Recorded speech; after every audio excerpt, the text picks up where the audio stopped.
Can I Thank be you in very your much. Insta story? No. So yes, welcome to our session.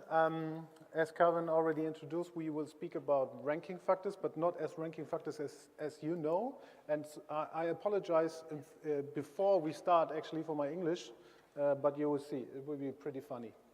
So, our topic is making data dreams come true, bridging the gap between ranking factors and your SEO strategy. My name is Bjorn Beth. I'm the Director of Digital Strategies at Searchmetrics. It's an integrated consultancy serving, SEO consultancy, strategic consultancy, and content marketing to our clients. My name is Svetlana Stankovic. I'm team lead of SEO consulting, and fun fact, he's my boss. Yes. So bear with me. So as I said, you have probably heard about ranking factors because you're working in SEO, of course. It's, it's very high discussed field. And you know that Searchmetrics did a, ranking factor study per industry rather than a general ranking factor study. And that's what where we want to deep dive into today. But we are not going through all of these ranking factor studies, but we rather show you what to look at your sites when it comes to correlations of sites who are ranking really, really high. So let me just start with e-commerce. And if I summarize all the correlation factors of, high-performing e-commerce URLs, then it shows that they have larger file size, they have a higher number of interactive elements, they have more internal links of URLs, and all of their pages, this is US data, are actually on common domains. So for the UK, it would be ko.uk, right? So, but just let's jump into, one example. So Gumtree ranks it for used car sales in the UK at position number 1. And if you actually look at the different correlations and benchmark it to the top 10 other ranking your e-commerce URLs, then you see that they are winning actually in the on interactive elements. They have more internal links by far. They're running on a country domain. And if you actually look at one particular correlation, which is the number of links, which is for e-commerce sites a pretty dominant ranking factor or correlation, let's put it like this, just let's have a look at this cars page, right? So if you enter the cars page at Gumtree, you see that at the very top, if you actually want to search for something, they're all already recommending you top searches. And these top searches are linked to either subcategories or keyword landing pages or make model landing pages. So meaning that you can actually play with this, if you're e-commerce, like a general e-commerce store, you can play with this with seasonality as well. Meaning that in summer, you can actually offer bikinis and in winter, snowboards. Super cool. Which is also nice use of internal search, I would say, and the data we can gather from researching our internal search on our website. And this is something that SEOs oftentimes don't use to work around. That's true. And also, if you, fly through the navigation of Gumtree, then you see that they have particular categories, promoted in their menu flyout, but they also have on every category a link to view all ads in the specific category. So this is really, really good. And if you scroll down on the cars page, there's even a button which says see all makes, so that you click on it and then you get a nice alphabetically structured view on all make models. So another way for a crawler or for a user actually to get to different kind of ads. And at the very bottom, another really nice way to open all the URLs for crawlers and users are top searches, different ones than from the top bottom, and also with what I really like is all the ads or categories structured by local. By locality. So you have England, Wales, Scotland, and so on and so forth, and then you can click through different cities as well. So really nice. And on the very, very bottom in the footer, there's always a link to the top searches, category pages, to, keyword landing pages, and so on and so forth. It actually is a paradise for a crawler. I mean, if you come on the page and you have so many angles, to enter those ads and crawl those ads, that's super, super sophisticated.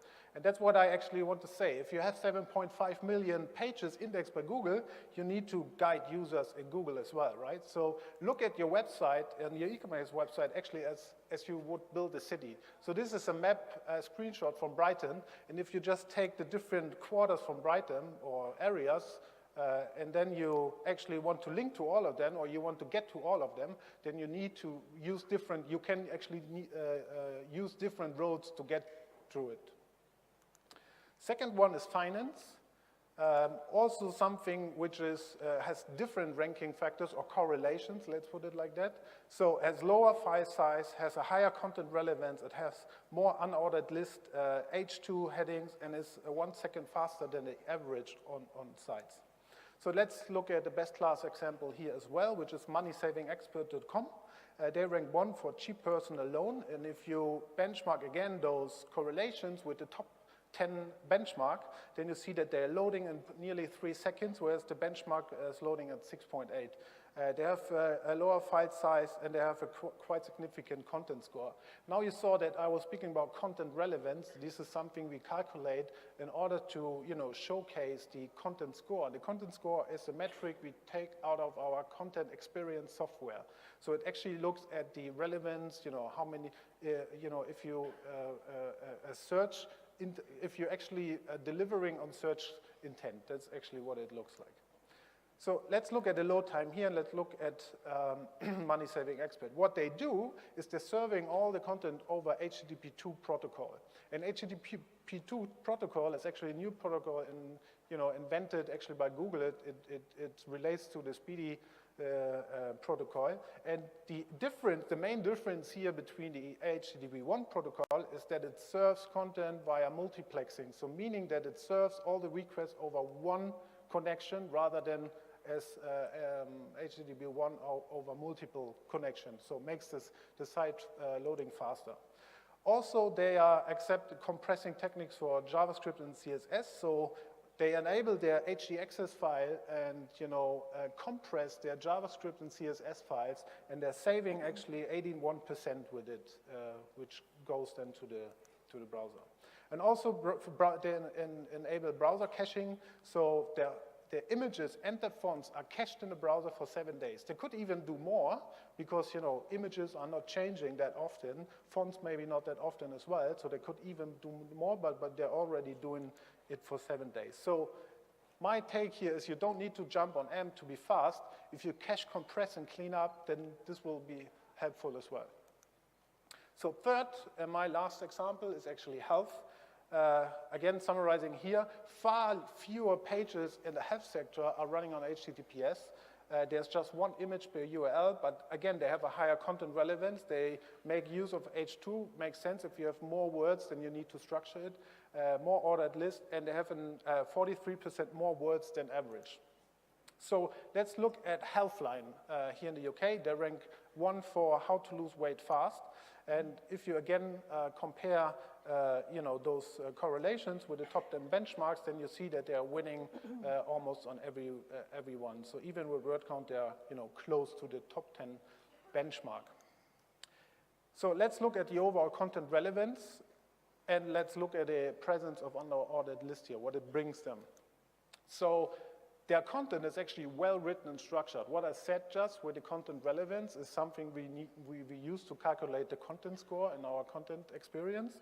And you see they have 93% of content relevance. So meaning what the tool is actually doing is taking the keyword and analyzing the top 30 or top 50 URLs ranking for that keyword, and then pulls out all the keywords and all the topics they are actually writing about, and then is gathering all that together and say, okay, you need to concentrate on that words, and you need to concentrate on that questions. You need to, build your sentences in a way it should be, and that's how we calculate the content score. So really well written and really well structured. Also so well structured, and they have so many unordered lists and so many lists and so many paragraphs that they're ranking, or they're appearing in a massive amount of featured snippets. And you also see that in the SERP feature overview that, for nearly 10% of the keywords, they're having a featured snippet coming up, which totally makes sense in a health sector, because this is highly, people ask questions, what are the symptoms, or I'm going to die, or what I don't know. Yeah, information-driven content, not how I'm going to die. But, what we actually figured out at Search Metrics Digital Strategies Group is that, when you look at content from a more agile perspective, rather than, you know, I am publishing a piece of content now, and then I just don't care about it anymore. What we actually do is, you know, we are analyzing and we are developing content strategies, and when we publish it, we monitor how it performs actually. And then normally you see a nice increase, and then it's, you know, it's stagnating. But if it's stagnating, what can you do then?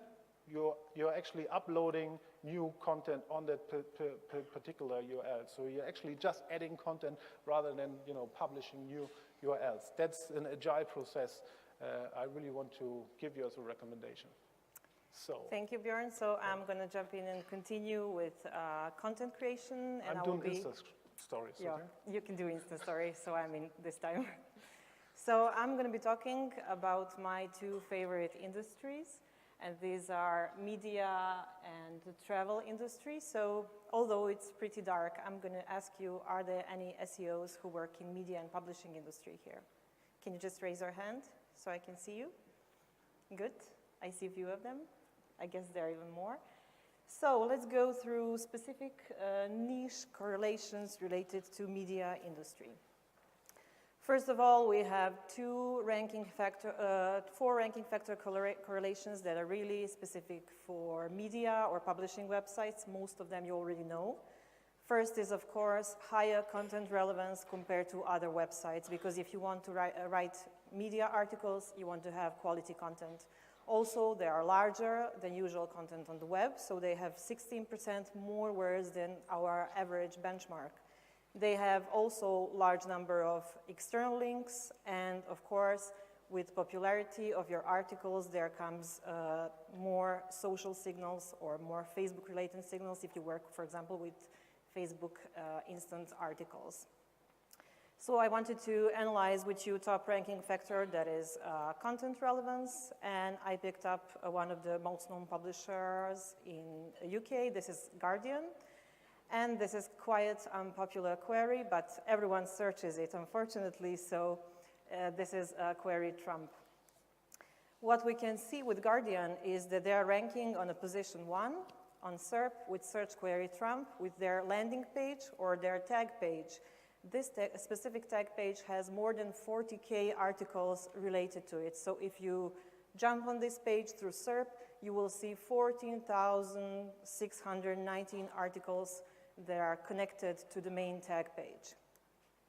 And there comes really interesting media dilemma, because if you have tags in your SERP results as highest rankings and you write articles you want to achieve showing up in Google News, you ask yourself, I guess, what to do. So you have two ways of going, but you need to learn how to interact with it.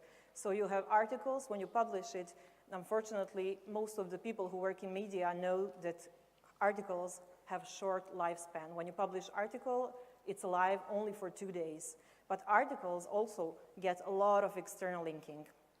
Tag pages, on the other hand, contain authority. When you look at the SERP results, such as with my previous example, you can see that highest results in SERP are actually tag, landing, or category pages related to this article. And what is really good is that through optimizing these pages, you can get more authority and long lifespan. So you will be ranking for high search volume queries for tag or landing pages. Let me just give one example from my previous job, because I was working for a news site as well. So the news site was based in Switzerland, so it, like, compared to other countries, small visibility. It was 60,000 visibility points measured at search metrics. And when we integrated a tagging system just like that, it added on top 10,000 visibility points. And this is quite amazing, because in every article, you are actually giving another door for the crawler or for the user to get to another page which is highly relevant. And at the same time, you, just as Svetlana said, that you're gathering all the authority in an article actually get to one page. It's really helpful. Yeah, and I would like to show you through next example how Guardian does it. When we look at one picked article related to Donald Trump, you can see in first paragraph there is a Donald Trump tag. So if this article is populated in Google News and in SERP during these 2 days, it also links to the tag page. And we have also related articles to topical article tags. And in the end, you can see there is internal linking to Spain country-related news. So if anyone wants to see Spanish news on Guardian, they will probably rank for this as well. During our work with largest publishers in Europe and developing strategies for them, how to approach better strategy and get better rankings, we came up with this circle. So if you are for publishing, you may want to take a picture of this because I think it will be really useful for you. So each time you publish fresh news, you want to have a bit of preparation. So first of all, you want to do research of related topics and different category news that you already have on the website and update this content with links to your main news that you will be publishing. And later on, of course, you want to make sure that this news that is published has internal links to country tags, to evergreen topics, or maybe people landing pages. So I will stay here a bit more because I think this is really sophisticated way how to gain authority through your rankings on tag, category, or landing pages, and it really works. By strengthening your long lifespan places on your media website, you make sure that you will rank higher, and of course, this is a huge release. What we know while working with publishers, it's a huge release for their editors because they don't have to work on a quantity of news, they just simply produce quality news and then continue ranking through tags and through landing pages. And there is our last one, it's travel industry. This is a quite specific case because if we look at their top 6 ranking factors, we can see, of course, they have more words, a bit lower load time because they have a lot of data and interactive elements. They have more images because, of course, when you want to travel, you want to see pictures. They have higher content relevance. And what was really interesting for me while doing this study is they have 48% of less keywords in their body. So top ranking factors that we picked and we would like to explain are keywords in body and again, overall content relevance. This example that I used, well known, of course, most of us searched through TripAdvisor to find information about some destinations. We can see they are ranking for best destinations in the world. What I found really interesting is this analysis from Think with Google, and this is analysis of online travel user journey. So if you work in a travel-related industry, this is really important. You want to have 4 specific moments or 4 specific types of user journey to give information to your readers. First is dreaming moment before you start traveling. Then you have planning moments about specific destination. In the end, you have booking moments, and after you land to your favorite destination, you want to have experiencing moments and to learn more about maybe what to do on this specific location, what are things to do, see, and so on. So when we take a look at TripAdvisor, it gives answers to any of these questions. So it has a page for top destinations. It has user-generated content where you can ask anything related to your travel, how to book, what place to choose, what time of the year. We have well-known landing page that shows how to book a flight, hotel, anything. And also they have a really nice landing page for learning about experiences and what to do while you're being on your trip. Also, they have really advanced internal search. Bjorn was talking about internal search, but I want to just highlight the importance of it, because if we look at the example from TripAdvisor, we can see, for example, we want to type Jamaica, we can see that they offer hotels, restaurants, and things to do. So TripAdvisor tries to target users all the way through the user journey, when they're experiencing, when they're investigating, booking, or planning their trip. We can look at their holistic destination page, so they gather all of the information from all parts of user journey, put it on one page, and this is how they rank position 1 for best time to visit Jamaica, Jamaica hotels, things to do, but also it answers our question of keyword coverage in body because they are user-centric and not keyword-orientated, and this is one of the main specific of travel industry. At the end, because our presentation came to the end, I would like to highlight some takeaways with Bjorn. So while I'm here, I can say my favorite one is definitely content relevance, because in the past, SEOs were producing content that is SEO orientated. Now I think we need to make sure that content is user-centric.